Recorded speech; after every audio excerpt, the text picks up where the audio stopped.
Across 3 continents, state records tell stories of power worked out through railways. Kings and governments, imperialists and revolutionaries all saw the train as a weapon they could control. We begin in Russia. The creation of the 6,000-mile-long Trans-Siberian Railway from St. Petersburg to Vladivostok is a tale of power. The plot is like a Tolstoy novel, with emperors and peasants pitted against each other in an exotic location.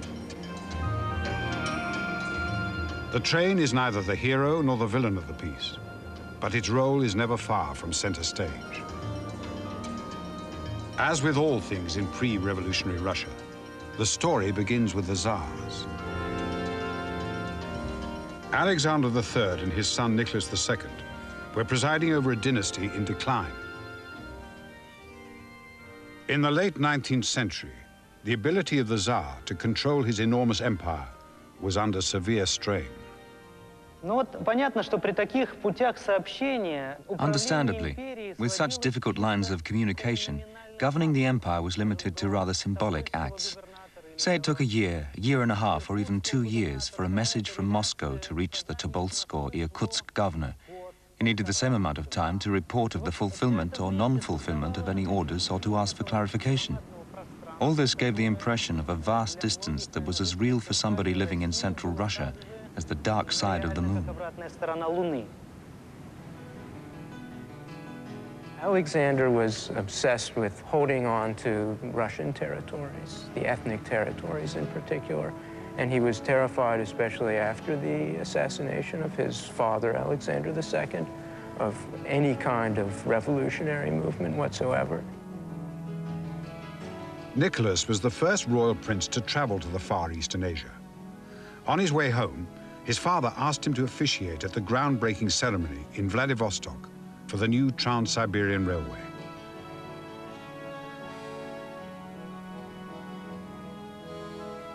Vladivostok was a place of exile, but it was also a place of sanctuary. The railway would bring this frontier town much closer to the Tsar. He was obsessed with the perceived tendency of Russian settlers there to take on native ways, that Russians were starting to eat like Eskimos, for instance, and that Alexander was a portent of worse to come. A lot of the natives were singing Yankee Doodle Dandy, which American whalers and American traders had taught to them. And the Siberian regionalist movement asserted the uniqueness of Siberia. It asserted that Siberians were biologically different than Russians, that they had unique intestinal structure, for instance, and that perhaps in 1,000 years, maybe Siberia would be just like America. The state records in St. Petersburg show an increasing royal concern about the deteriorating political situation. Alexander was particularly unhappy about a series of reforms passed by his father, which had included the abolition of serfdom, and which he now regarded as a threat. As freed peasants began to want land of their own, the Tsar saw a potentially volatile situation emerging. With the railway, Alexander thought he had the solution to his problems across the whole empire. Peasants would be directed from European Russia, given new lands in Siberia. They would help to Russify that territory, develop the economy, tie it to the center, and at the same time relieve some of the demographic problems of European Russia. It seemed to the Tsar that all he needed to stay in power was a railway. The longest railway in the world.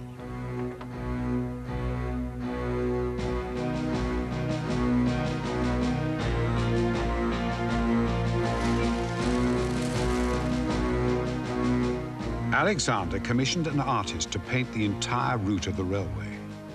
The artist came back after 3 years with probably the longest watercolor in the world.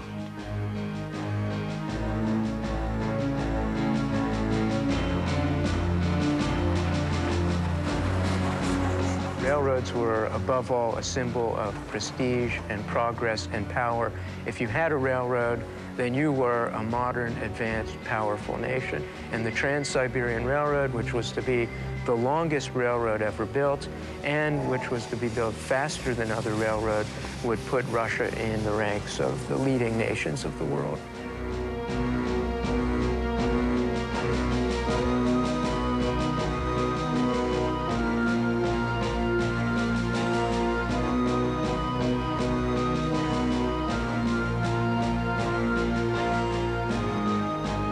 Естественно, только царское правительство.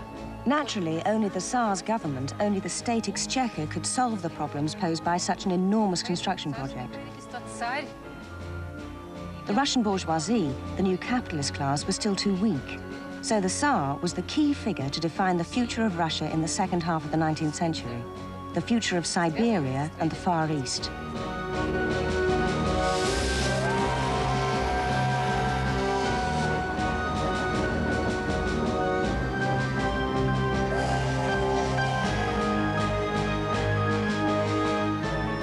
The Trans-Siberian was the single most expensive, peaceful undertaking in the history of the modern world up to that time.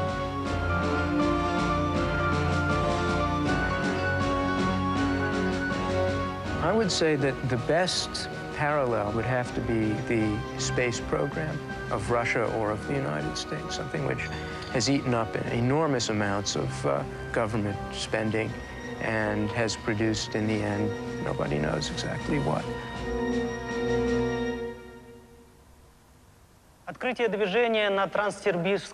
Actual traffic was opened on the Trans-Siberian stage by stage.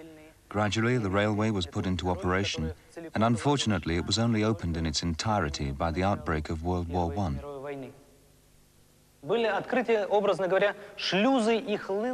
Metaphorically speaking, the sluice gates were opened, and a flood of settlers poured out of overpopulated central Russia into the limitless expanses of Siberia. One can say that the railways slowly started to create usable land for Russia from this enormous mythical space called Siberia. It's estimated that 4 million peasants moved into Siberia along the route of the Trans-Siberian, the largest migration the world had ever seen.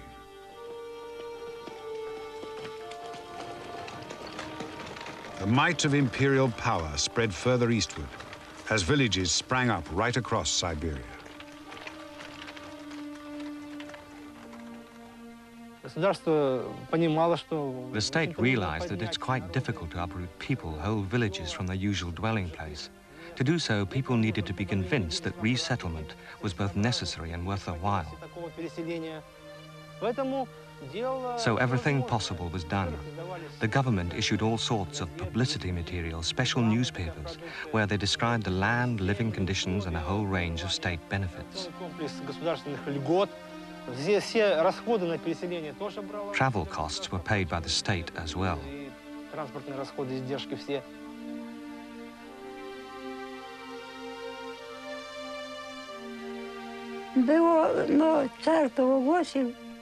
The Tsar let everybody know that those who wanted would be given land in Siberia.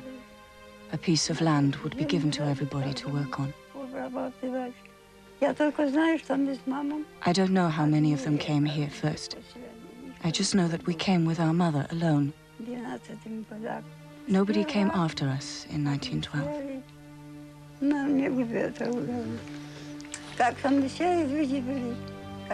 At first, when we boarded the train, there were some very strange people.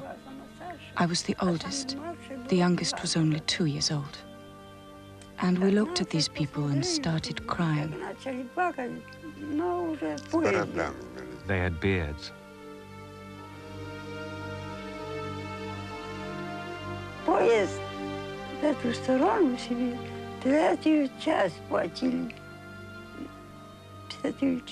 They paid a third of the price of the rail fare to come here. A third. The state gave a third of the amount to the parents so that they could come.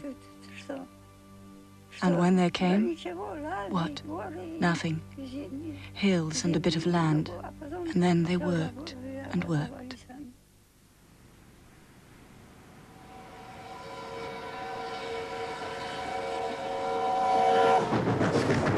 Набивались десятками переселенцы, плюс тут же скотина, утварь и все. Dozens of migrants were crammed into wagons along with their cattle and their belongings. Even this detail shows us that the government was not really concerned with the actual process of resettling the people. The government was dealing in other matters. The growth of the revolutionary movement, overpopulation, social unrest in Russia in the early 20th century. All this made the government encourage resettlement, but in practical terms, the government did not do anything for the settlers.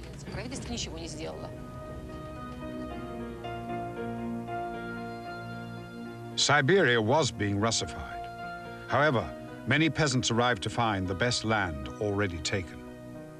Local administrators had parceled off land along the track for themselves. Unless they traveled far from the lifeline of the new railway, there was nowhere for the peasants to go. Ежегодно прибывающие 250 тысяч человек. Along with the 250,000 peasants arriving annually, there was an enormous backwash of people, of dissatisfied peasants, who, because they had not received any of the land that was promised to them, went back home. In practical terms, say, of the 1 million peasants that arrived between 1907 and 1911, just 1/4 of them actually settled here. The rest had to either leave for the towns or go back altogether. Such was the fate of the settlers.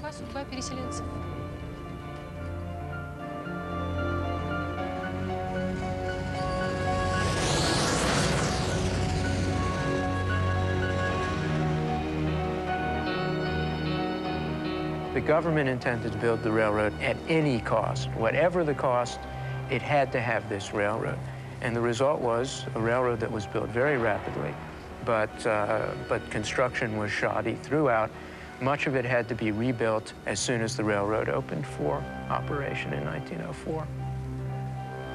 Witte, the builder of the railroad, in the end confided to other government ministers that he wished they had never built the railroad. He said that it would have been better just to travel along the old Siberian post road.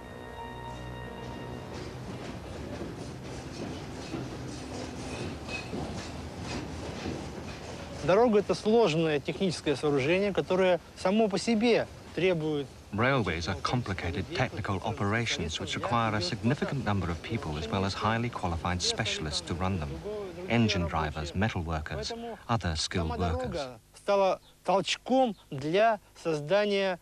So the railway itself became the catalyst for a new group of people that was previously unknown in Siberia, who were united professionally, who formed their own social category, the working class. Слой — это рабочий класс.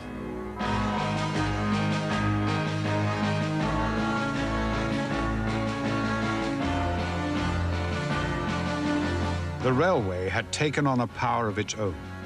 The new technology could be used but not owned.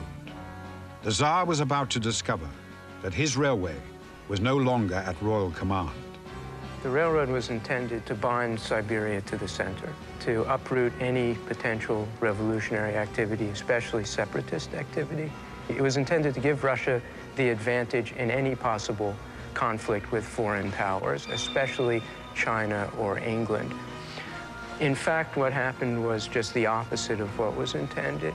It stimulated a revolutionary movement by developing a proletariat for the first time in Siberia, railroad workers who joined hands with revolutionary exiles, and the railroad became a fire cord for the revolutionary movement. It provided a conduit for revolutionary energy in Siberia. It stimulated precisely what the government was attempting to eliminate.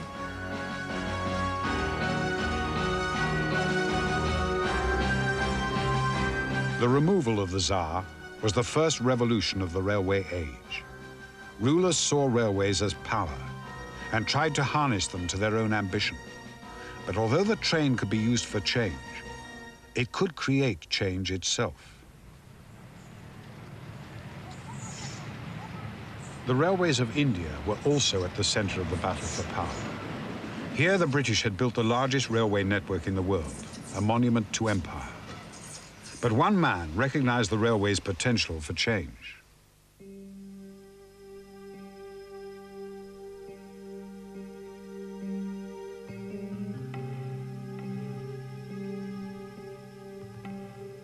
6 months after independence in India, the major character in that drama was dead, shot by an assassin's bullet. Mahatma Gandhi, the charismatic figure who rose to prominence teaching the virtues of simplicity and the values of tradition, was denied a full role in the freedom he had fought to achieve. After his death, when his body was cremated according to the Hindu custom, his ashes were taken by a special train of the Indian Railways from Delhi, several hundred miles east, to the city of Allahabad for a religious ceremony at the confluence of the three great rivers. As a 12-year-old boy, along with various other members of the family and various colleagues and associates, co-workers, comrades, fellow fighters of Gandhi, I went on this special train with this vessel containing his ashes, decorated with flowers and garlands. And my memory of that journey is flowers, and at every station along the way, more flowers, more flowers, more flowers. So there was a great mountain of flowers, and the scent of that flower still stays with me. And the other great memory of that journey are the crowds who were seeing Gandhi on the train for the last time, and they were touching the train, the wood, the metal, the glass, for their last contact with Gandhi.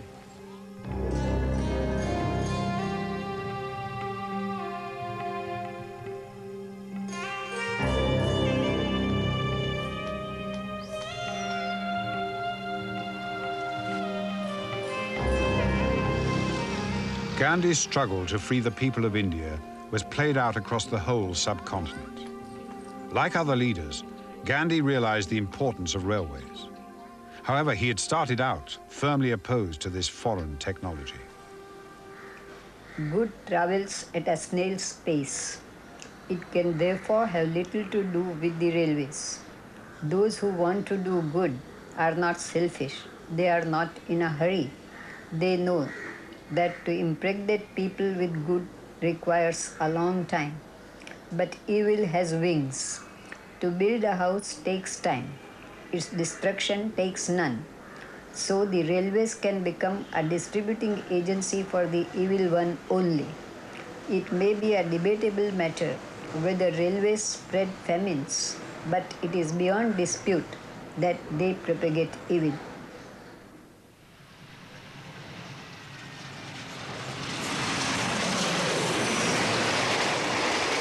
The train was indelibly putting its stamp on India. Gandhi lumped railways, hospitals, and lawyers together as hostile forms of Western interference in Indian life.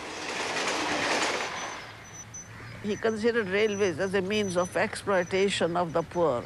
The railways take away the food grains from the peasant when the crop is there. And later on, when he needs the food, he has to buy it at very high cost. And as his concern was with the poor people always, he felt that no harm will come if there are no railways.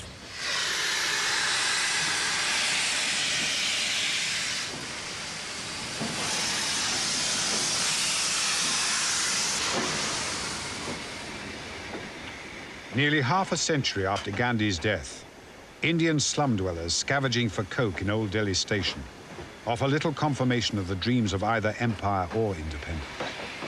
The railway system that the Indian government inherited from the British needed the profits of empire to survive. That system served British needs first and Indian needs a poor second. You know, I think the British suffered from a sense of guilt when it came to the empire. They knew what they were up to, and they recognized that they shouldn't have been up to what they were up to.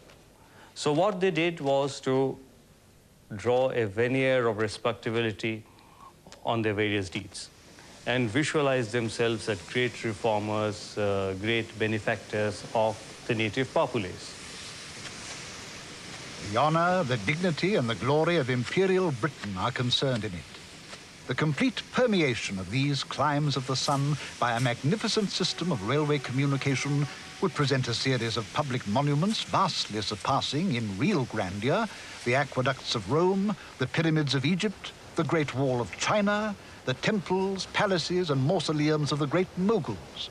Monuments not merely of intelligence and power, but of utility and beneficence. hogwash. This is the kind of rationalization of railways, you know, which makes one laugh. The real purpose of the railways was commercial exploitation of the country. The real purpose behind introducing the railways was to strengthen British imperialist rule. This is yet another romanticization of the white man's burden.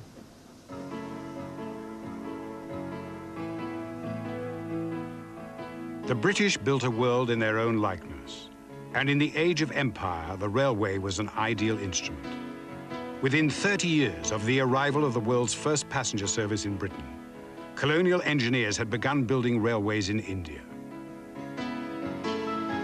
The original impetus was commercial, but the political value had not been overlooked. The railways gave reach to British Empire. They ensured the administration had its outpost in the farthest corners of the country. Here was a country which had mastered the technology of taming these humongous iron monsters. It was therefore a country with massive power, and rebelling against it would be futile. From its inception, the notion of railways in India appealed to those charged with the task of governing the subcontinent. The enormous cost could, they claimed, easily be justified by the advantages of increased control. A single glance upon the map will suffice to show how immeasurable are the political advantages to be derived from a system of internal communication, which would admit a full intelligence of every event being transmitted to the government under all circumstances at a speed exceeding 5-fold its present rate, and enable the government to bring the main help of its military strength to bear upon any given point in as many days as it until now requires months, and to an extent which at present is physically impossible. One often thinks of the British as exercising great power in India. But if you think about the initial phases of the Raj, here were the British very far away from home, thousands of miles away, scattered all over the country. There was a great fear that if they didn't keep in regular contact with each other, they would become what was known as OTC, which means off the country. That is, they would take on the mores and the manners of the people right here. And remember, this is a very seductive civilization. So there was a terrible anxiety that they had to keep in touch not only with people back home, but with each other in order to keep their Britishness alive.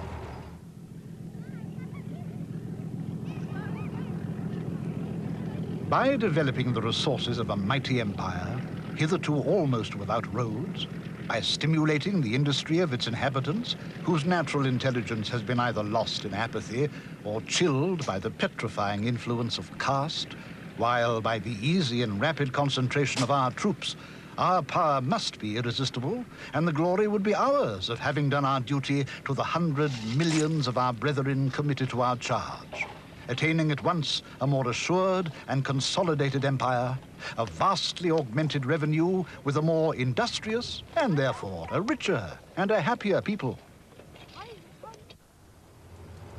Now you have to remember that a lot of people had to be perhaps persuaded of the legitimacy of the British Raj, and they were persuaded that the British were right to rule over India.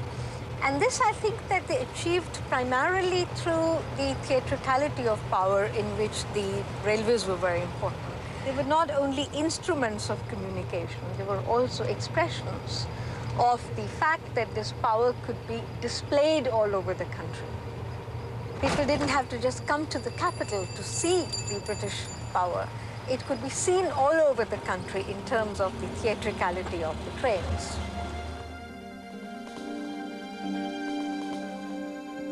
The power of the Raj, expressed through the train and the gun, enabled 60,000 British masters to rule over 600 million subjects across a territory more than 20 times the size of faraway England.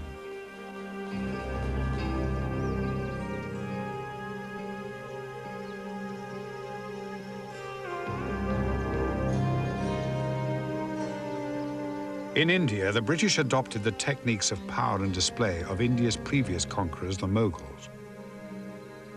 But India's own rulers, the Maharajas, were also concerned with ostentatious displays of power. Before the British arrived with their railway, the Maharaja's theatricality was expressed through giant hilltop fortresses.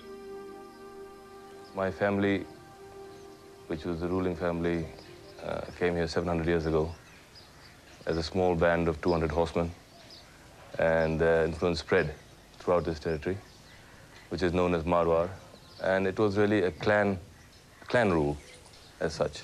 But at the same time, we had excellent relations with all the other communities, and that helped us to keep influence and administer this area. The British dealt with the Maharajas by co-opting them to run the empire. They allowed them the trappings, but took the actual power away. Like the British, the princes soon saw the potential of railways to impress their subjects. I am His Highness's dog at Q. Pray tell me, sir, whose dog are you? You know, it's just the aping of the British, the false sense of power. The Maharajas knew they had no power. So they're craving after status, and the railways gave them status. There was a special train which consisted of 8 bogies, and each of the 8 bogies had a different function. There was the Prime Minister's carriage, and then there was the dining car, and then there were other various carriages for various different functionaries. So in a sense, it was a kind of a projection of what you have here, you know, the palace structure. So you had to, and plus the prestige of the Maharaja was important when he was traveling. When any Maharaja traveled, he always traveled with his retinue, particularly our Maharaja, who was very sporting. They used to like horse riding, racing, pig sticking, polo. Whenever they went to, say, Delhi or anywhere else, and they had to travel with their horses, with their grooms, servants, staff, and everything else. And it had a sense of power because anyone who saw the special with its white saloon and coming along, automatically a crowd would come to wherever the train was coming. There were a couple of Maharajas who thought the railways would open up their kingdoms for development, but these were very, very rare. These principalities were too small. They didn't need trains to fortify their power in their principalities. The local police, such military as they had, was enough. And there was always the British resident to whom they could run in case of trouble. And the subjects knew that the might of the Maharaja in crisis would be backed up by the might of the empire. Faced with the power of the Maharajas and of the British, Gandhi finally turned to the railways. Nothing less than independence for India could begin to address the problems. Whatever power the British held had to be used against them, even if that meant coming to terms with the railway. The British used the railways to consolidate their empire, and Gandhi used the British-built railways to undermine the empire. Gandhi used the railways to reach the Indian people in all the extremities of this vast subcontinent. The people of India used the railways to reach him. The objectives that emerged were possible for a man like Gandhi to reach, I'm sure, were never thought of by those who invented the trains.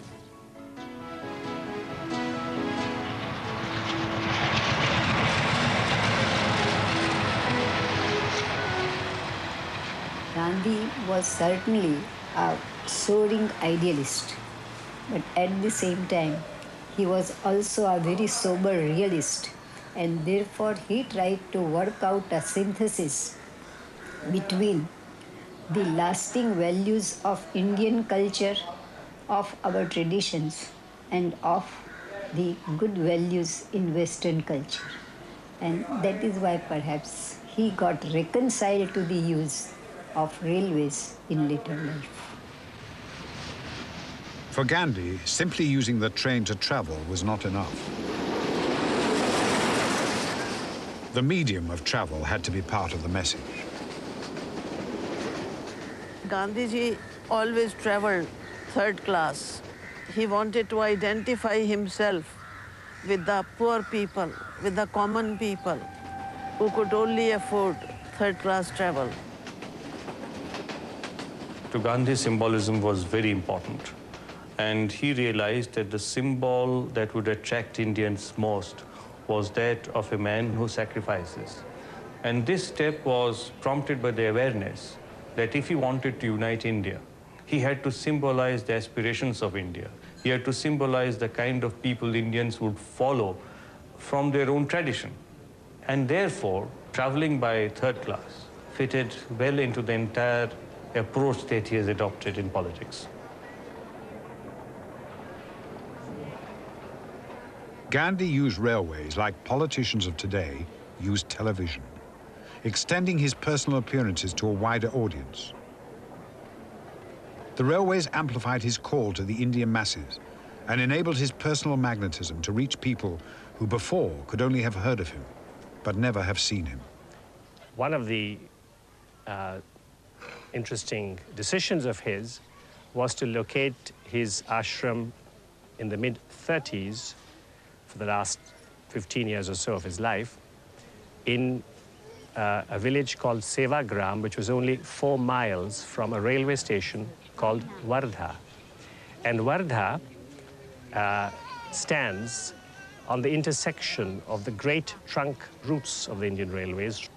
Not only was this place more or less equidistant from all the different corners of India, it also made it possible for political figures to stop at Wardha and make use of their journey for additional political consultations with Gandhi.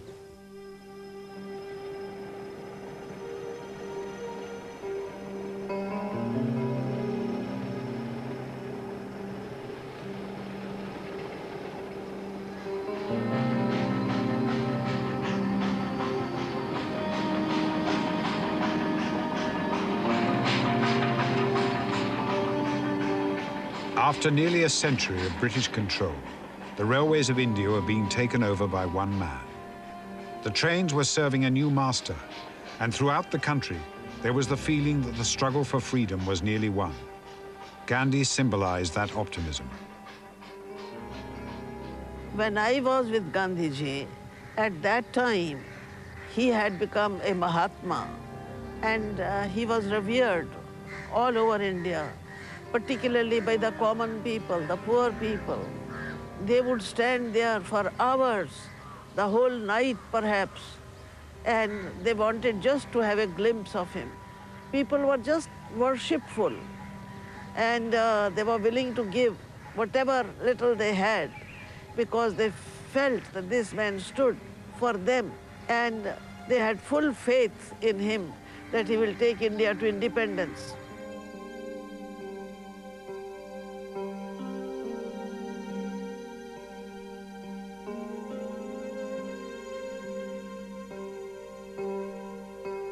India, like Russia, felt the power of the train as the drama of oppression and liberation was played out on the railways. At first, it seemed that railways were the perfect tools of imperialism for the Tsar and the Raj. But in both cases, the railways became the allies of the people. India's independence was the starting shot for the race to end the British Empire. However, the battle for power by rail was by no means over.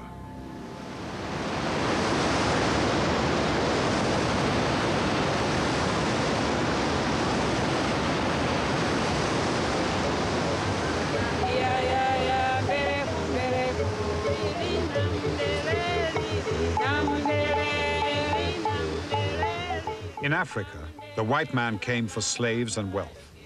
Cecil Rhodes's dream of a Cape to Cairo railway was a white dream of power and glory. Africans, no longer needed as slaves, were merely in the way. Before the arrival of the white man, the Victoria Falls area was a sacred place in that there were 3 shrines in this area. In the first place, they were not consulted. They just saw people moving in, just telling them, say they were putting a bridge and a rail line over their shrine. Most unfortunately, the bridge itself was erected at a point where the offerings shrine was. So it was in the process destroyed. When the railways were being built in this part of the world, the forces of colonial power were establishing themselves mercilessly And they whipped left, right, and center. They even killed left, right, and center, taking colonial power to the interior of Africa to exploit the natural resources, to exploit the people themselves, to subjugate them. Those are things which are happening. These are history, fortunately, now.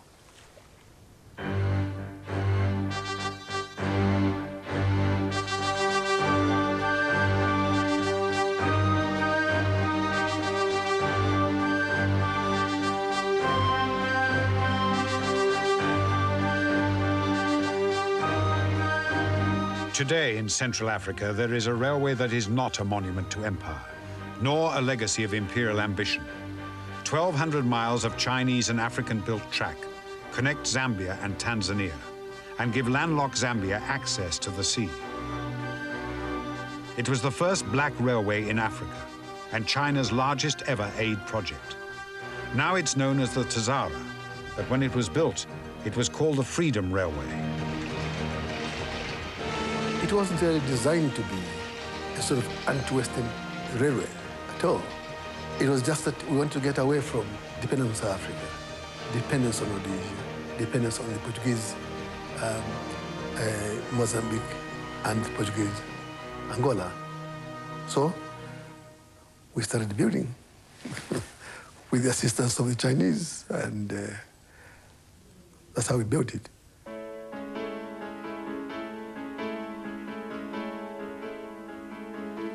This railway was signed by the president of Tanzania, the president of Zambia, and also the chairman of China. So I thought this railway must be a very important railway. So at that time, I will contribute all of my strength and my life to this railway.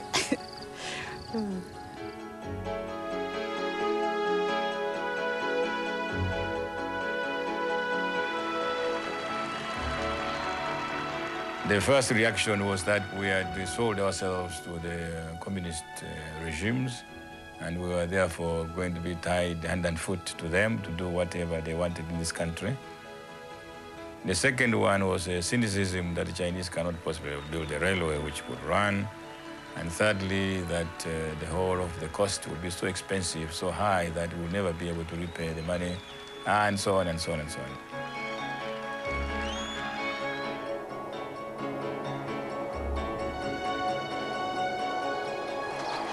As China was a developing country and not very rich, I think it's a duty for us to help our friends.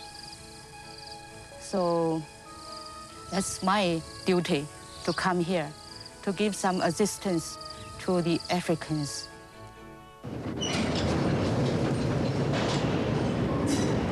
Zambia, formerly Northern Rhodesia, finally gained independence in 1964 and was immediately one of the wealthiest of the new African nations. Zambia had copper, masses of it, and the world was prepared to pay for it. However, the lack of a seaport left her at the mercy of her neighbors. Zambia was completely landlocked. Up to 1964, the arrangements were that we, as a landlocked country, Northern Rhodesia, were tied firmly to the routes to the south. We had to find ways of, whilst accepting that situation, work our way out of a very, very difficult constraint. The only way out of the dilemma was to go north, through Tanzania to the sea. One of the poorest of the newly independent countries, Tanzania also wanted a railway of its own.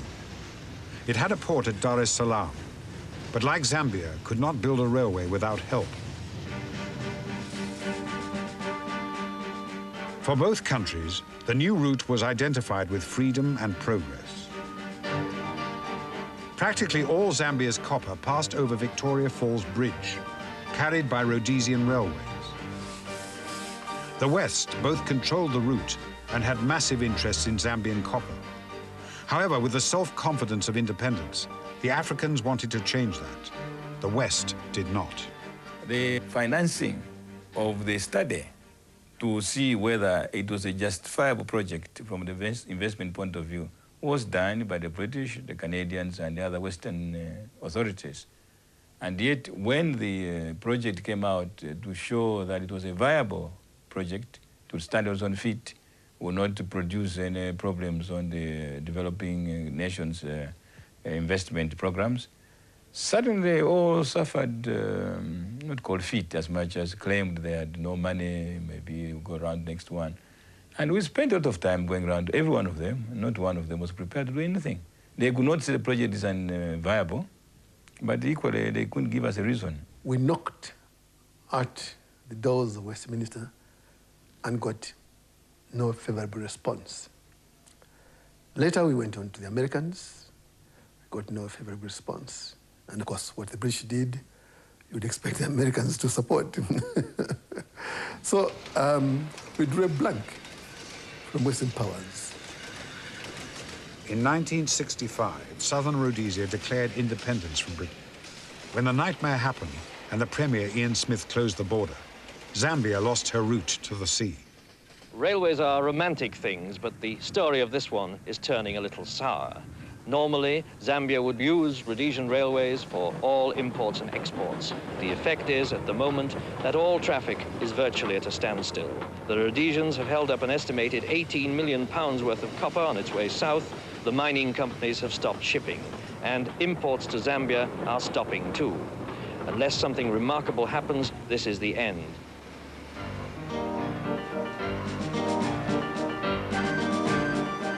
What followed highlighted the absurdity of the situation. With the southern border closed, Zambia had to airlift the copper out to sell it.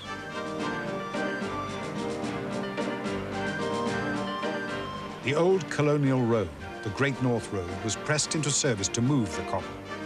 But heavy rains turned the dirt track into a quagmire that earned the name the Hell Run. The case for a new railway had been made.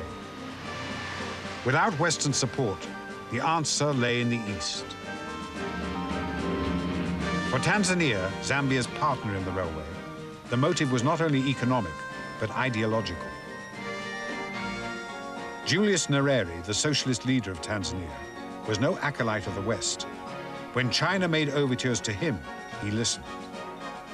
The Chinese had been cultivating their relationships very well with Tanzania. And the Chinese said, if you want to talk to us, we are talking well with Tanzania, so why don't you come and talk with us as well? So the moving force was a convergence of the no from the West, plus the fact that if in fact we did nothing, the West would be saying, yeah, we told you, the thing is not a starter, just forget it, go back to Rhodesia Railways. I think that's part of the combination. Unfortunately, during the time of East-West confrontation, time of Cold War, men lost their reason and began to think only in terms of who supports us, who opposes us. In fact, one day, Chairman Mao joked with us, had a delegation. He said, be very careful. If you come here too often, the West will think you're going red. He said that to me, and we laughed about it. And so they knew. But at no time did they ever ask us to be what we're not at all. The massive Tanzania to Zambia railway, the Tazara, was started in 1970.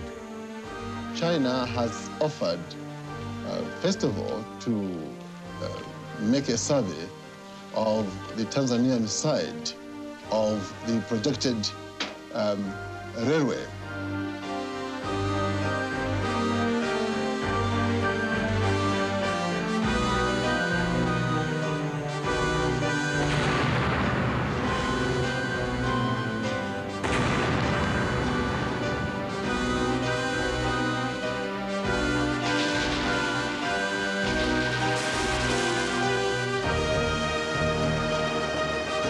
$50,000 Chinese experts, engineers, and workers came to Africa during the construction period. And in return, several thousand Africans went to Beijing to study Chinese railway technology. To the West, it seemed that the Chinese were colonizing Africa.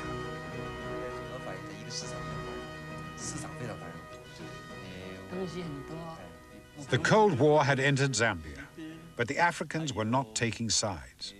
They were holding on to their independence. It was no more alien for them to deal with the Chinese than with Westerners. They were Africans first and foremost.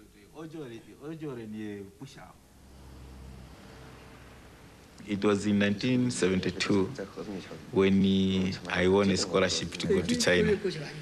And that is the first time when I saw a Chinese. Just to hear the Chinese discussing among themselves, I couldn't hear anything. It sounded as if it is birds in the tree trying to talk to one another. A very powerful impact on our people. First of all, they participated in the construction of that railway. They were being trained by the Chinese instructors to run it, and it strengthened our political stance on issues of liberation. That strengthened our ability to speak our minds on issues that affected our fellow men in this region. Those who were struggling for independence in Angola, Mozambique, Zimbabwe today, and South Africa itself, Namibia. The essence of building this railway was shrouded in politics. The West were saying this is not possible. And a third world country like China cannot build a railway. So the Chinese, when they came, they were so much determined that they didn't want to do any other thing apart from concentrating on their work of building the railway line. That time I was very young, only 24 years old. I have no knowledge about the outside world. The African people, they are very honest and polite and very friendly to us. So we are in very good cooperation during our survey and design. The Zambians felt that the Chinese were very disciplined people, because when they saw the Chinese working, they couldn't tell who is a leader, who is a workman. All of them acted the same, and they never gave problems to anybody. The Tazara was completed in 1975 and shown to the world as a triumph of Third World cooperation. The British said it was unnecessary. The Americans called it the Bamboo Railway. But for the Africans, it was a victory over their former colonial masters. Once again, the power of the railway had been taken over by the people.